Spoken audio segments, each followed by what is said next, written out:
Clothes serve the obvious function of covering your body, but they also sometimes speak to distinction and rank. And most of the distinctions in this world are pretentious and speak to all sorts of false ideals and constructs of superiority. And that's why there's this saying that expensive clothing is a poor man's attempt to appear prosperous. And then of course you have the way that clothes have historically been used to define castes in society. And that's why in Hajj, the ihram is a means of removing distinction and equalizing all people before Allah subhanahu wa ta'ala. So you have all these people in the same place calling out to Allah, but their ranks are ideally supposed to be completely unknown to all but Allah subhanahu wa ta'ala. So on the Day of Judgment, what are our clothes sewn by? They're sewn by our deeds, and our distinction is made clear solely on the basis of our deeds. And this deeper meaning of clothes in the Qur'an is in multiple places. So for example, when Allah subhanahu wa ta'ala says, Libasu Taqwa, the cloth of piety, or وَثِيَابَكَ فَطَهِّرْ, purify your garment, which many of the scholars said means your deeds. Or how Allah subhanahu wa ta'ala describes the spouse as a garment to the spouse, and that they conceal and they beautify.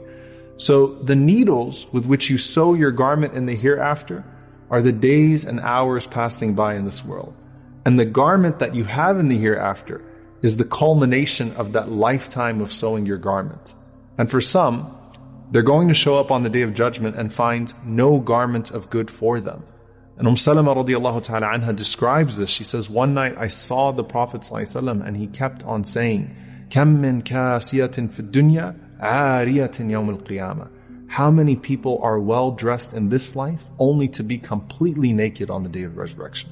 In an authentic narration, Abu Sa'id al-Khudri radiallahu anhu, he says, I heard the Messenger of Allah sallallahu alayhi wa sallam say, إِنَّ الْمَيِّتَ يُبْعَثُ فِي ثِيَابِهِ الَّتِي يَمُوتُ فِيهَا. That the dead person will be resurrected in the clothes in which he dies. But of course we know the narration that is more popular and widely reported and authentic, that people are naked on the Day of Judgment.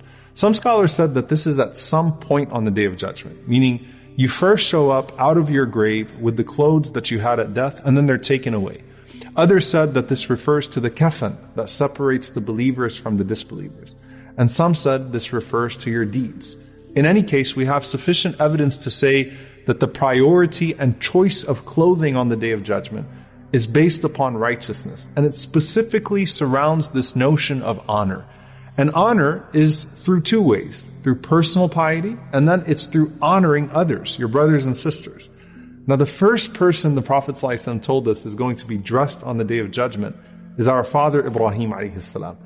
And the scholars say that's not just because he was constant in praying for honor on the Day of Judgment, but it's because of the humiliation of when he was stripped in front of the people and thrown into a fire. So look how Allah subhanahu wa ta'ala makes it up to him. He's brought forth in front of all of the people on the Day of Judgment, just as he was brought forth in front of his people in this life. But this time, he's given this special garment that's reserved for him while everybody else is waiting for their turn. Now at that point, you have those who sought honor in this life through pretentious clothing. And for them, the Prophet ﷺ said, مَنْ لَبِسَ ثَوْبَ شُهْرَةٍ فِي الدُّنْيَا أَلْبَسَهُ اللَّهُ ثَوْبَ مَذَلَّةٍ يَوْمِ الْقِيَامَةِ. That whoever wears a pretentious garment in this life will have a garment of humiliation on the Day of Judgment. The Prophet ﷺ said in another narration, on the other hand, مَنْ تَرَكَ اللِّبَاسَ تَوَاضُعًا لِلَّهِ وَهُوَ يَقْدِرُ عَلَيْهِ دعاه الله يوم القيامة على رؤوس الخلائق حتى يخيره الله من أي حلل الإيمان شاء يلبسها. Whoever gives up fine clothes due to humility for the sake of Allah subhanahu wa ta'ala, even though he is able to wear them, Allah will call him on the Day of Judgment in front of all creation that he may choose any garment of faith that he desires to wear. Now wait a minute. Does this mean that wearing nice clothes, if you can afford them, is a problem? No, because the Prophet ﷺ said, Allah likes to see His blessing on the one who He's bestowed it upon. But this is referring to clothes that are extravagant and corrupt the person or corrupt society with false standards. So the scholars say first and foremost, clothes that are haram, like silk for men. And the Prophet ﷺ said, whoever wears silk in this life will not wear it in the next. Then you have clothes that people can't afford, so it makes them feel bad, and it sets a bad trend in society. Then you have clothes that are worn to show off. So the permissible, pure and modest, even if nice, is what is preferable. Now beyond that, remember the Qur'an and sadaqah being your companion and your shade.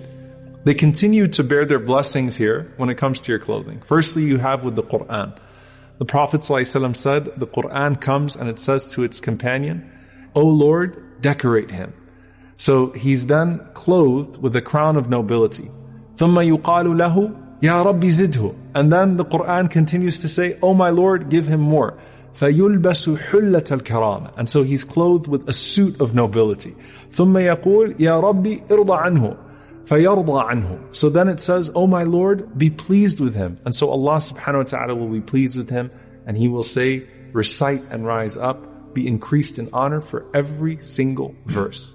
But it doesn't just stop with that companion of Qur'an. The Prophet ﷺ said, his parents are then dressed with these two beautiful garments, and they are unmatched in beauty by anything in this world. So they say, Ya Rab, bima kusina hadha, O our Lord, for what reason were we given these garments? And it is said to them, by your child's memorization of the Qur'an. So that's the honor of the Qur'an, which we're still not finished with on this day. As for the charity, remember that charity is of multiple types. So the Prophet ﷺ said, ما من مؤمن يعزي أخاه بمصيبة إلا كساه الله من حلل الكرامة يوم القيامة. That no believer consoles his brother at the time of calamity, except that Allah subhanahu wa ta'ala will dress him with noble garments on the day of resurrection. But my favorite narration in this regard is another one that shows you how Allah subhanahu wa ta'ala will always outdo the kindness that you show to your brother or sister. And it's a narration from Abu Sa'id radiallahu anhu. He says that the Prophet ﷺ said, وَأَيُّمَا مُؤْمِنٍ كَسَى مُؤْمِنًا عَلَى عُرْيٍ. And whenever a believer clothes a naked believer, كَسَاهُ اللَّهُ مِنْ خُضْرِ الْجَنَّةِ. Allah will clothe him on the day of judgment from the green garments of paradise. So the clothes of honor on that day are for those who honor themselves with good deeds. And it's also for those specifically who honor their brothers and sisters by clothing them when they are in need. Everything you wear in this life, no matter how elegant or nice it may be at first, eventually gets old or worn out. And the Prophet ﷺ in fact likened Iman, he likened faith to a garment, and said that you need to care for it in the same way you would care for a garment. He said sallallahu alayhi wa sallam, إِنَّ الْإِيمَانَ لَيَخْلَقُ فِي جَوْفِ أَحَدِكُمْ كَمَا يَخْلَقُ الثَّوْبِ فَاسْأَلُوا اللَّهَ أَنْ يُجَدِّدَ الْإِيمَانَ فِي قُلُوبِكُمْ. That verily faith wears out in your heart the same way that a garment does. Sometimes, especially if you've been Muslim for a long time, faith loses its color and it loses its shine. So ask Allah subhanahu wa ta'ala to revive the faith in your heart. If your Iman was a garment, what would it look like right now? Keep it new, beautiful, and keep it fresh. And let Allah subhanahu wa ta'ala dress you with the result of it on the day of judgment and in paradise. So now as we are going out to eat and drink and feast with the people, what is it that we are wearing in Jannah? The Prophet ﷺ said that whoever wears silk in this world will not wear it in the hereafter. And he said in another narration, sallallahu alaihi wasallam, whoever wears gold in this world will not wear it in the hereafter. And the Prophet ﷺ, of course, is speaking specifically to men. And this is very similar to when the Prophet ﷺ said, whoever drinks wine in this world will not drink it in the hereafter. And so you'll notice this connection between abstaining from certain drinks in this life and abstaining from certain garments and adornment in this life so that you could have it in the hereafter instead.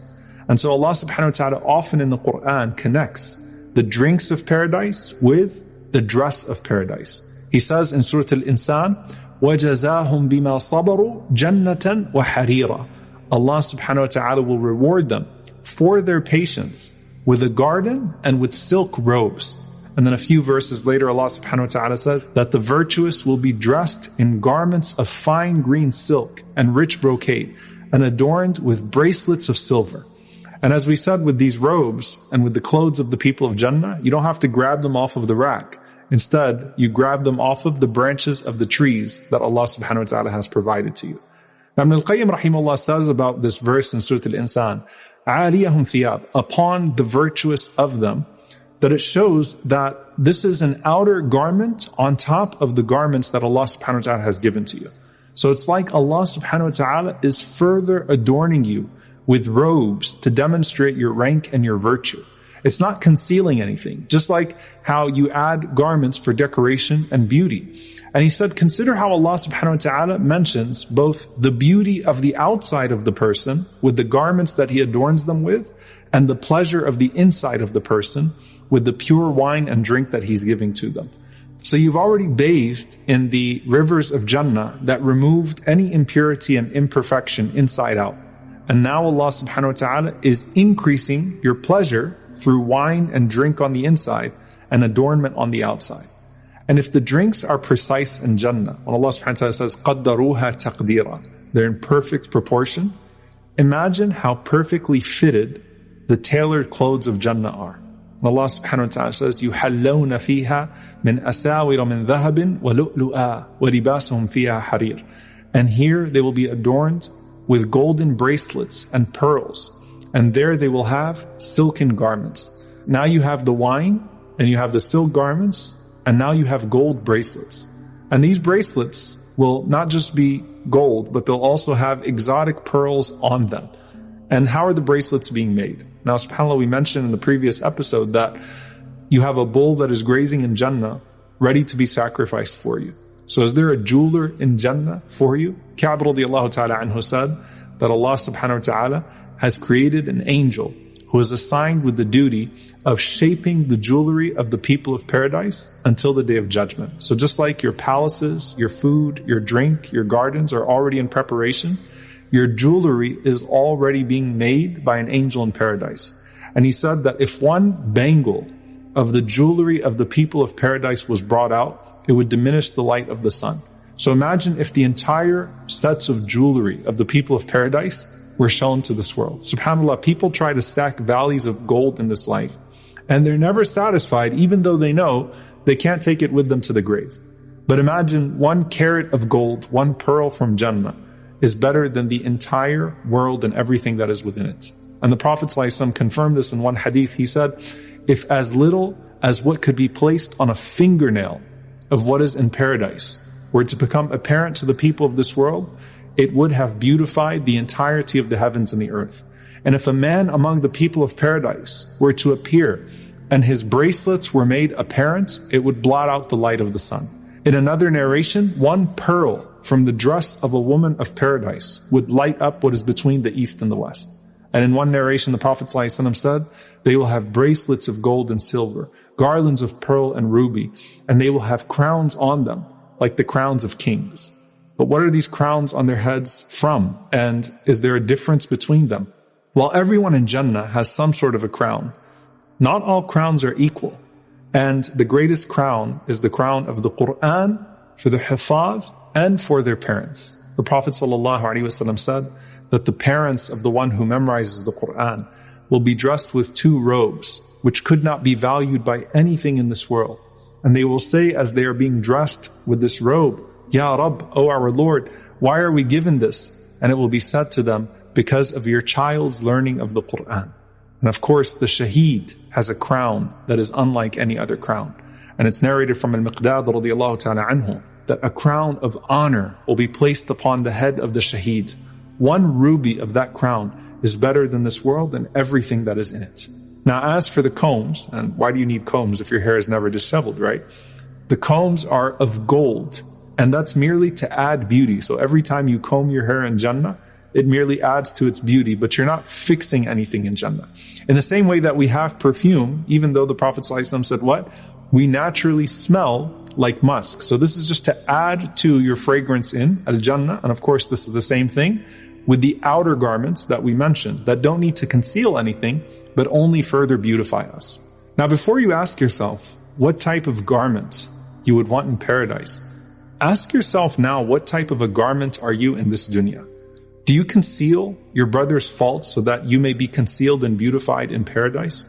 If you're married, are you a garment to your spouse? Hunna libasun lakum wa antum libasun lahun. You are a garment to them, and they are a garment to you. Do you clothe yourself out of modesty in this life? Because the Prophet ﷺ mentioned that those who are dressed but in actuality not really wearing anything would not even smell Jannah. Do you clothe your brothers and sisters in need out of gratitude so that Allah, Ash-Shakur, clothes you in a way that makes you forever grateful in Jannah? And finally, do you adorn yourself with libas taqwa, the garment of piety, none of which is more beautiful than the Qur'an?